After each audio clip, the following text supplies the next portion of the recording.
오늘도 우리와 함께 하신 주님을 찬양합니다. 여러분, 신앙이란 무엇일까요? 신앙의 목적지는 무엇일까요? 인도 겐지스 강변을 지나가시던 한 선교사님이 두 아들과 함께 이 심각한 표정으로 강물을 내려다보고 있는 한 부인을 보았습니다. 그런데 선교사님이 일을 마치고 되돌아오면서 우연하게 그 여인을 보게 되었습니다.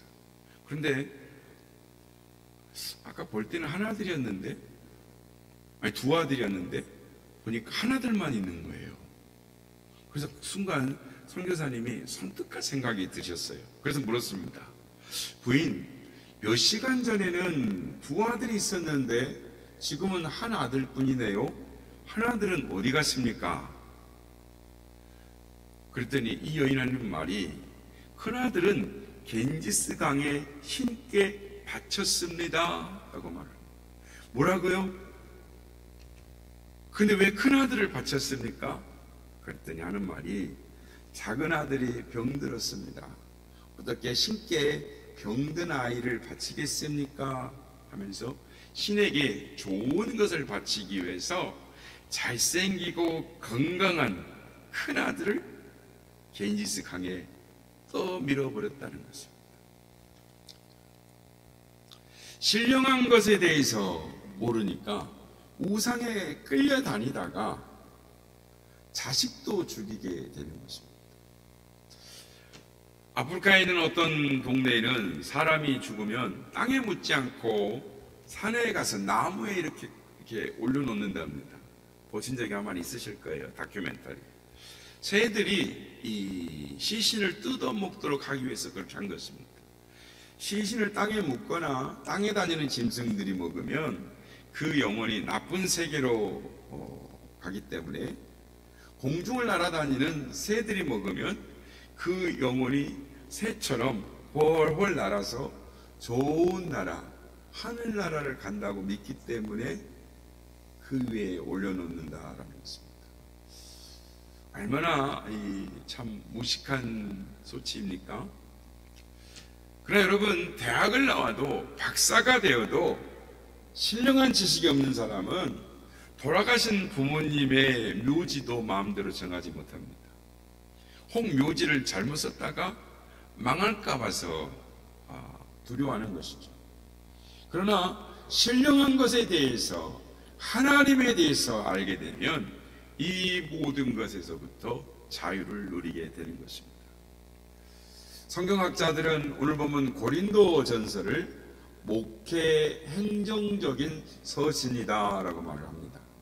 그러니까 고린도 전서는 교회에 이런 문제가 있으면 이렇게 하십시오 라고 사례별로 자세하게 말해주고 있습니다.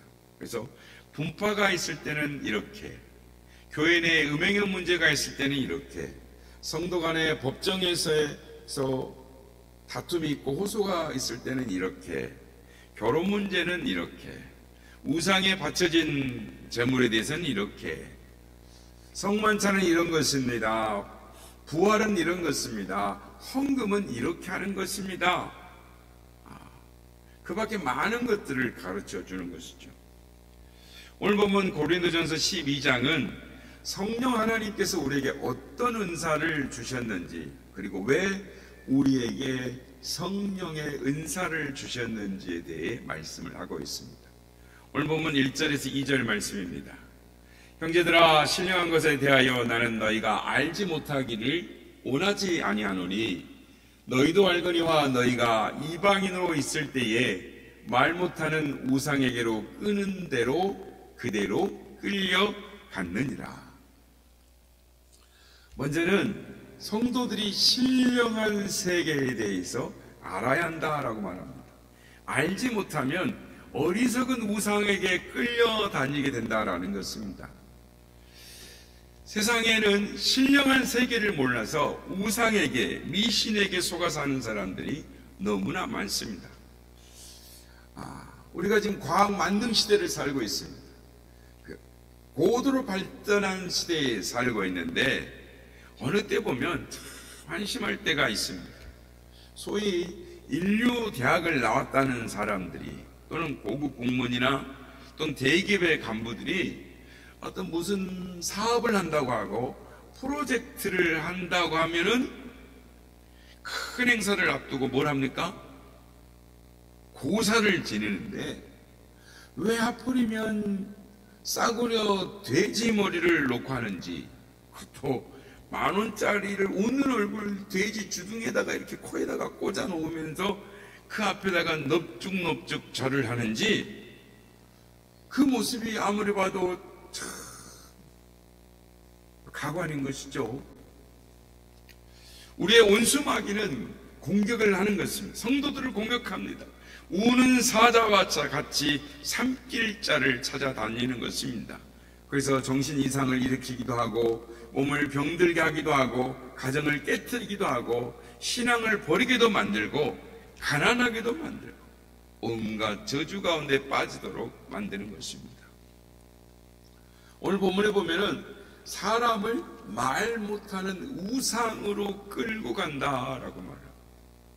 우상 숭배하는 사람들은 자신도 모르게 귀신에게 사로잡혀서 하나님과 원수되는 일을 하는 것입니다. 점을 보고 구슬하고 우상 숭배하는 방법, 이게 뭐 하는 방법입니까?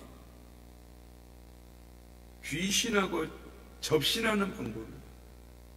귀신과 접신하면 결국은 생명과 재산을 빼앗기고 도둑질 당하고 결국은 죽임을 당하고 멸망을 당하는 것입니다. 영과 육이 완전히 망하는 것입니다. 여러분, 이런 어리석은 우상에 빠지지 않고 우리가 하나님을 믿는 것, 그건 참 행복입니다. 하나님과 연결되는 첫걸음이 예수를 주님으로 고백하는 것입니다. 근데 여러분, 그렇게 믿고 행할 수 있는 것이 내 힘으로 되는 것이 아니라 하나님의 영이신 성령께서 내게 오셔서 일하실 때 되는 것입니다. 오늘 보면 3절 말씀입니다. 우리 한번 같이 읽겠습니다. 시작. 그러므로 내가 너희에게 알리노니 하나님의 영으로 말하는 자는 누구든지 예수를 저주할 자라 하지 아니하고 또 성령으로 아니하고는 누구든지 예수를 주시라 할 수 없느니라. 여러분, 어린아이가 세상에 태어나는 것은 자기 노력이 아닙니다. 어린아이가 10달 동안 태어나기 위해서 막 자신이 노력해가지고 세상에 태어난 것입니까? 부모 때문에 태어난 것이죠. 부모에 의해서 태어난 것입니다. 마찬가지로 우리가 신앙생활을 하게 된 것은 전적인 하나님의 은혜입니다. 우리의 노력이 아니라 성령님의 은혜로, 성령께서 일하심으로 예수님이 나의 구원자가 되십니다. 예수님이 나의 주님이십니다라고 고백을 하는 것입니다. 이것이 신앙생활의 출발입니다. 성령을 받은 사람은 예수님이 남으로 느껴지지 않습니다. 성령을 받으면 예수님이 나의 구원자로 믿어지는 것입니다. 여러분, 이제 밖에 나가보면 다른 남자가 있는데 나의 남편에게 여보라고 부르지, 길 가는 다른 남자 보고 여보라고 부르면 그건 정신 이상이죠. 그런데 자기 남편에게는 자기도 모르게 여보라는 말이 자연스럽게 나오는 것이죠. 그렇습니다. 성령을 받지 않는 사람은 하나님이, 예수님이 믿어지지 않습니다. 그러나 성령을 받으면 나의 주님, 나의 아버지, 자연스럽게 나오는 것입니다. 여러분, 2000년 전에 계셨던 예수님 본 적 있으십니까? 눈에 본 적이 없는, 아니 십자가와 부활, 보이지 않는 천국을 믿을 수 있다는 것 너무나 신기하지 않습니까? 그것은 전적인 성령님의 역사인 줄 믿으시길 바랍니다. 우리 한번 따라하겠습니다. 예수님을 믿는 것이 성령님의 은혜입니다. 우리는 복 받은 사람들입니다. 아멘. 예수님을 믿는 것은 성령님의 은혜인 것입니다. 그래서 우리는 복 받은 사람들입니다. 오늘 보면 4절에서 7절 말씀입니다.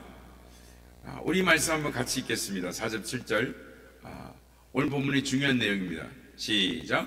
은사는 여러 가지나 성령은 같고 직분은 여러 가지나 주는 같으며 또 사역은 여러 가지나 모든 것을 모든 사람 가운데서 이루시는 하나님은 같으니 각 사람에게 성령을 나타내심은 유익하게 하려 하심이라. 아멘. 은사나 직분이나 사역은 여러 가지지만 모두 다 누가 하시는 일이라고요? 성령님이 하시는 일인데 이런 일들은 다 교회의 유익을 위해서 주신다라는 말씀입니다. 한마디로 말하면 잘되게 하시기 위해서 우리에게 은사를 주신다라는 것입니다. 그래서 은사라는 말은 카리스마라고 하는데 선물이라고 합니다. 어떤 선물입니까? 오늘 본문을 보면 직분이란 선물, 사역이라는 선물을 주신다라고 말합니다. 그래서 은사는 크게 두 가지로 나눌 수가 있습니다. 첫째, 직분의 은사이고 둘째는 사역적 은사인 것입니다. 그래서 직분이란 게 뭐냐? 직분은 목사, 장로, 권사, 집사 또는 성가대원, 교사, 구역장 같은 이 교회의 직분이죠. 그 다음에 사역이란 뭘까요? 어떤 기능을 말합니다. 그러니까 지도력이라든지 분별력이라든지 지혜 또는 신유의 능력, 기적의 능력, 섬김의 능력, 지혜와 지식과 같은 능력들을 말할 때는 사역이다라고 말하죠. 결국 은사라는 것은 하나님께서 우리에게 맡기신 하나님 나라의 일, 하나님의 나라의 일과 그 일을 할 수 있는 능력을 은사라고 말을 하는 것입니다. 그래서 교회 안에는 두 가지 직분이 있습니다. 많은 직분이 있죠. 목사와 장로와 집사와 권사 이런 직분들이 있습니다. 근데 여러분, 교회의 직분은 섬김을 받으라고 주신 것이 아니라 섬기라고 주신 것입니다. 목사는 설교와 기도로 성도들을 섬깁니다. 장로는 목사의 목회를 잘 도와서 교회를 섬기고 성도들의 신앙생활을 돌아보면서 신자들을 섬기는 것입니다. 집사는 하나님의 교회에서 맡겨준 일들을 하면서 섬깁니다. 그래서 집사는 그 단어의 뜻이 디아콘이라고 하는데 식당에서 서빙하는 일, 봉사하는 일을 디아콘이라고 말을 합니다. 그래서 같은 단어를 쓰는 것이죠. 권사는 성도들을 돌아보며 신앙의 권면과 중보 기도를 통해 섬기는 것입니다. 여러분, 오늘 성경 본문에 보면은 여러 가지의 은사가 있습니다. 하나님께서 이 은사를 골고루 나누어 주십니다. 그런데 여러분, 왜 하나님께서 우리에게 은사를 나누어 주시는 것일까요? 앞에서 말했지만 유익하게 있습니다. 각각의 개인이 잘되게 하기 위해서 은사를 주신다. 여러분이 잘되라고 은사를 주신대요. 그래서 각각 개인이 잘 돼서 교회도 잘되게 하기 위해서 은사를 주신다라는 것입니다. 그래서 오늘 본문을 6절에 보면은 모든 것을 모든 사람들 가운데서 이루시는 하나님이다라고 말씀합니다.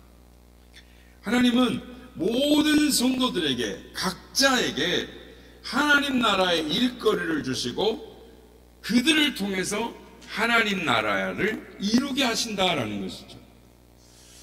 조금 어려우시죠? 이젠 쉽게 하겠습니다. 오늘은 성령 강림주일입니다. 오순절날 마가의 다락방에 성령이 임하셨습니다. 그리고 사도행전 2장에 보면 성령님이 강림하실 때 하늘에서 급하고 강한 바람 소리가 들렸다라는 거예요. 그리고 온 집에 그 바람 소리가 가득했답니다. 온 집에 바람 소리가 가득한 거예요. 여러분, 어떤 바람 소리가 났을까요? 온 집에 바람이 불 때 막 와 하는 바람 소리가 들렸을까요? 아니면 울리는 소리가 들렸을까요? 아니면 막 뭔가 지진과 흔들리는 태풍 같은 바람 소리가 들렸을까요? 바람 소리가 들렸다는 거예요. 그 바람 소리가 온 집을 가득 채웠답니다. 그러더니 바람 소리가 가득하더니 그 집에 큰 불덩이가 내려왔습니다. 큰 불이 내려오더니 그 큰 불이 각 사람에게로 가는 것입니다. 그 불이의 혀가 갈라지는 것 같았다. 그러니까 불이 나면 어떻게 해요? 막 불꽃이 막 혀를 낼름낼름 불이 확 타오르지 않습니까? 그 불이 각 사람의 머리 위로 갔다라는 것입니다. 그리고 각 사람이 성령이 충만해지더니 각 나라의 방언으로 말을 하기 시작했다라는 것입니다. 이게 사도행전 2장의 성령 강림하실 때 이야기입니다. 여러분, 이것이 무슨 의미일까요?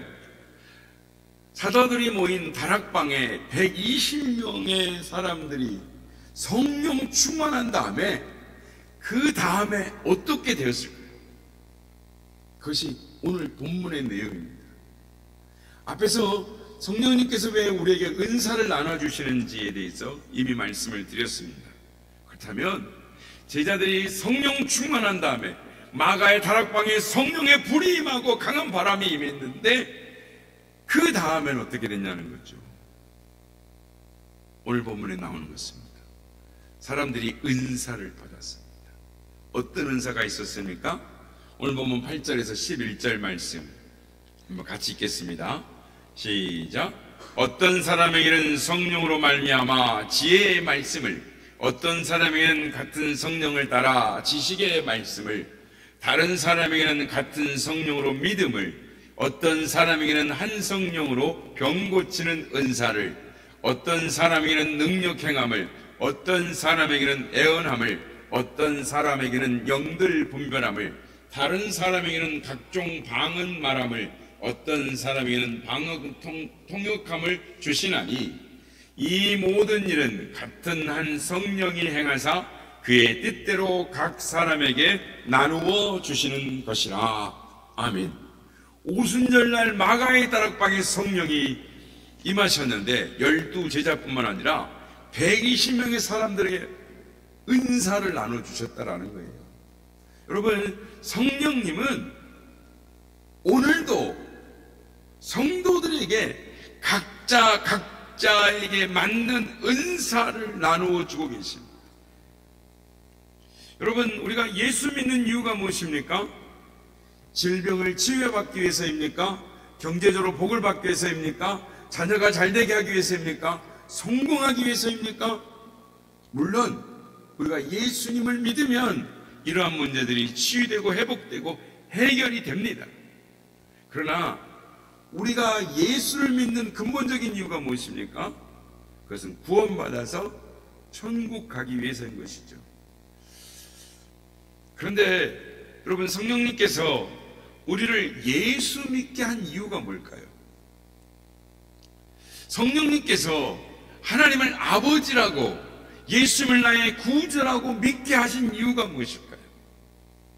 물론 우리를 구원하시기 위해서죠. 그런데 하나님의 자녀 되어서 천국 백성 가게 하기 위해서,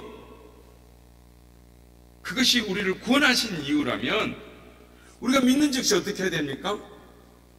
바로 천국으로 데려가셔야죠. 그런데 바로 천국으로 안 데려가시고 왜 이 고통스러운 세상에, 아픔과 문제가 많은 세상 가운데 그 배를 내버려 두냐는 거예요. 왜 살게 하느냐는 겁니다. 성령께서 오순절날 마가의 다락방에 강림하신 것은 우리 모두에게 은사를 나눠주시기 위해서입니다. 신령한 은사를 나눠줘서 하나님의 자녀답게 살게 하시고 그 은사를 가지고 승리하는 삶을 살 뿐만 아니라 하나님께 영광을 돌리는 삶을 살기 위해서인 것입니다. 그런데 여러분, 예수를 믿어도 전혀 이것에 관심이 없는 사람들이 많이 있습니다.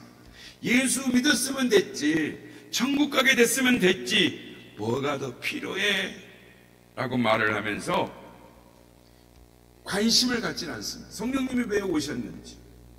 그래서 일평생 영원히 자라지 않고 갓난아기처럼 사는 것입니다. 여러분, 자녀가 태어났으면 어떻게 됩니까? 시간이 지나면 자라야 하는 것입니다. 초등학생도 되고 청년도 되고 어른도 되어야 되는데, 성령님이 이 땅에 왜 오셨는지, 오셔서 우리에게 무엇을 나눠주셨는지, 어떤 일을 시키는지 관심이 없으니까, 신령한 세계에 대해서 모르니까 영이 자라나질 않는 것입니다. 평생 초등학생으로 지내는 거예요. 어떤 때는 평생 기저귀 차고 사는 거예요. 이런 사람이 천국에 가면 무슨 칭찬이 있고 상급이 있겠습니까? 사랑하는 성도 여러분, 오늘은 성령 강림 주일입니다. 성령께서 오셔서 우리에게 무엇을 나눠주신다고요? 성령의 은사를 나눠주십니다. 우리 각자에게 맞는 은사를 나눠주십니다. 그러므로 여러분, 성령님께서 여러분에게 나누어주시는 은사를 거절하지 마시길 바랍니다. 성령께서 주시는 그 은사를 받아야 그 신앙의 다음 단계로 나가는 것입니다. 그래야 그 영혼이 자라나는 것입니다. 영혼이 자라나야 건강해지고 튼튼해지고 하나님의 영광을 드러내는 사람이 되는 것입니다. 그렇다면 어떤 은사가 있습니까? 간략하게 설명을 해보면 지혜의 말씀의 은사가 있습니다. 이것은 불신자들에게 전도할 때 나타나는 은사라고 할 수 있습니다. 그러니까 이 은사를 받고 나면 사람에 따라서 전도할 때 지혜롭게 복음과 성경의 말씀이 생각나고 전할 수 있게 됩니다. 그런 능력이 나타나요. 지식의 말씀의 은사가 있습니다. 이거는 구원받은 성도들을 가르치는, 양육하는 은사이죠. 또 영을 분별하는 은사가 있습니다. 교회 안에서 일어나는 역사가 성령의 역사인지 악령의 역사인지를 분별할 수가 있습니다. 또 예언의 은사가 있습니다. 예언의 은사는 하나님의 비밀을 말하는 은사입니다. 그런데 이 은사를 받은 사람은 자기 마음대로 말하면 안 됩니다. 반드시 말씀에 비추어서 조심해서 예언을 해야 됩니다. 잘못하면 자기 욕심을 따라 말하게 되면 사탄의 말을 하게 되는 거죠. 그리고 성도들은 너무 예언에 심취해가지고 그것에 의존하면 안 됩니다. 그러니까 예언한다는 사람들도 가끔가다 거짓말을 하는 경우가 있습니다. 그래서 자꾸 따라다니면 점쟁이 찾아다니는 사람이 되는 것입니다. 믿음의 은사가 있습니다. 이 믿음의 은사는 남은 못 믿는데 남이 믿을 수 없는 상황에 확실하게 믿어지는 담대 믿는 은사가 있습니다. 병 고치는 은사가 있죠. 병자들을 고치는 신유의 은사. 그래서 병자들을 기도함으로 교회를 돌보게 하죠. 능력 행함의 은사가 있습니다. 병 고치는 이적 외에 이적을 나타내는 은사인데 특히 귀신을 내어 쫓는 은사라고 할 수 있습니다. 방언의 은사와 통역의 은사가 있습니다. 이거는 기도의 은사라고 할 수 있는데 이 은사를 받으면 더 하나님께 가까이 가는 영의 기도를 할 수 있고 또 남의 방언을 해석할 수 있는 은사인 것입니다. 그런데 방언 통역의 은사를 받으면 자기가 방언을 해도 그 방언을 알아들을 수 있고 남의 방언을 통역도 하는 것입니다. 그러나 그 통역도 맞는 것도 있고 맞지 않는 것도 있습니다.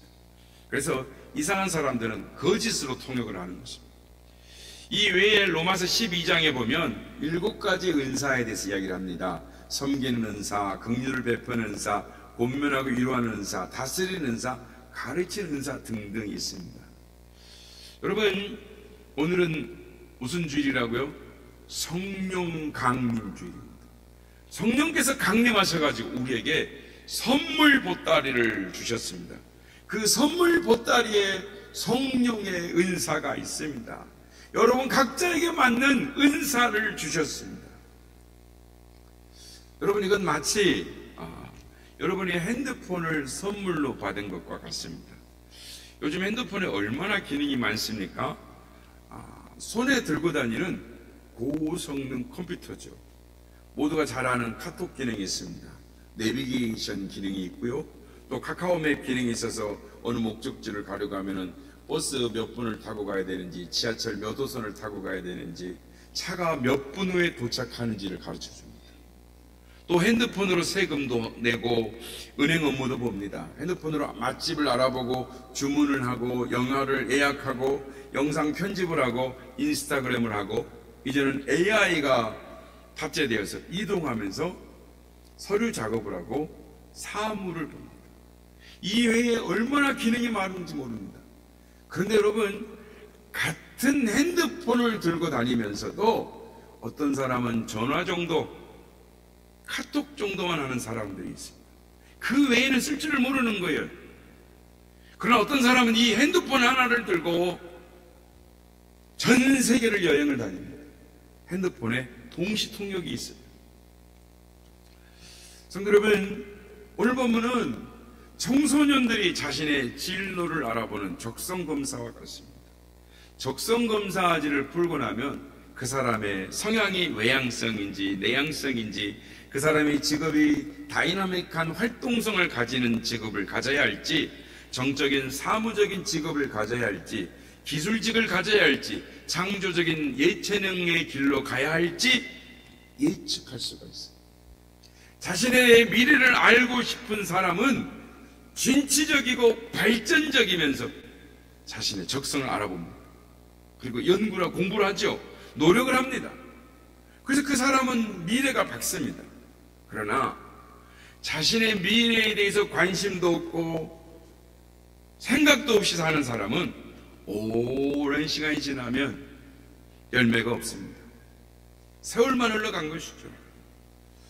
사랑하는 여러분, 성령님께서 여러분에게 오셔서 여러분에게 천국행 티켓을 주셨습니다. 그것도 천국행 크루즈 배를 타는 그런 티켓을 주셨습니다. 왜 이 말씀을 드리냐면, 크루즈를 여행을 하게 되면 그 티켓에 방번호가 적혀져 있습니다. 근데 그 티켓만 있으면 크루즈 안에 있는 모든 시설을 다 이용할 수 있습니다.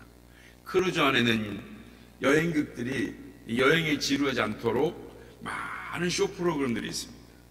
그리고 많은 유락시설이 있습니다. 그리고 또 만찬 시설이 있어요. 만찬 식탁이 있습니다. 그래서 그 티켓만 있으면 크루즈 안에서 이용되는 모든 것을 다 이용할 수가 있습니다. 그런데 어떤 사람은 그 티켓을 들고 아무것도 제대로 이용하지 않고 자신의 방에 틀어박혀서 잠만 자다가 오는 사람이 있습니다. 성도 여러분, 성령 하나님께서 성령 강림절 강림하셔서 여러분에게 성령의 은사를 주셨습니다. 그 은사는 핸드폰 같기도 하고 그 은사는 크루즈 여행 티켓과도 같은 것입니다. 성령 하나님께서 여러분에게 선물 보따리를 주셨습니다. 그 은사를 잘 활용하면 신앙생활을 행복하게 할 수 있습니다. 건강하게 할 수 있습니다. 사랑하는 여러분, 여러분은 어떤 선물을 받으셨습니까? 어떤 은사를 받으셨습니까? 우리 주위 옆 사람에 한번 물어보십시오. 자, 집사님은 어떤 은사를 받으셨습니까? 하나님께서 어떤 선물을 주셨습니까? 한번 물어보세요. 하나님이 여러분에게 어떤 은사 주셨어요? 어떤 선물 받으셨어요? 바라기는 성령님께서 주신 은사를 확인하시기 바랍니다. 그리고 그 은사를 가지고 활용해서 신앙생활에서 행복하게 또 감사하게 승리하면서 하나님의 영광을 돌리며 살아가시는 우리 모두가 다 되시기를 예수님의 이름으로 축복합니다.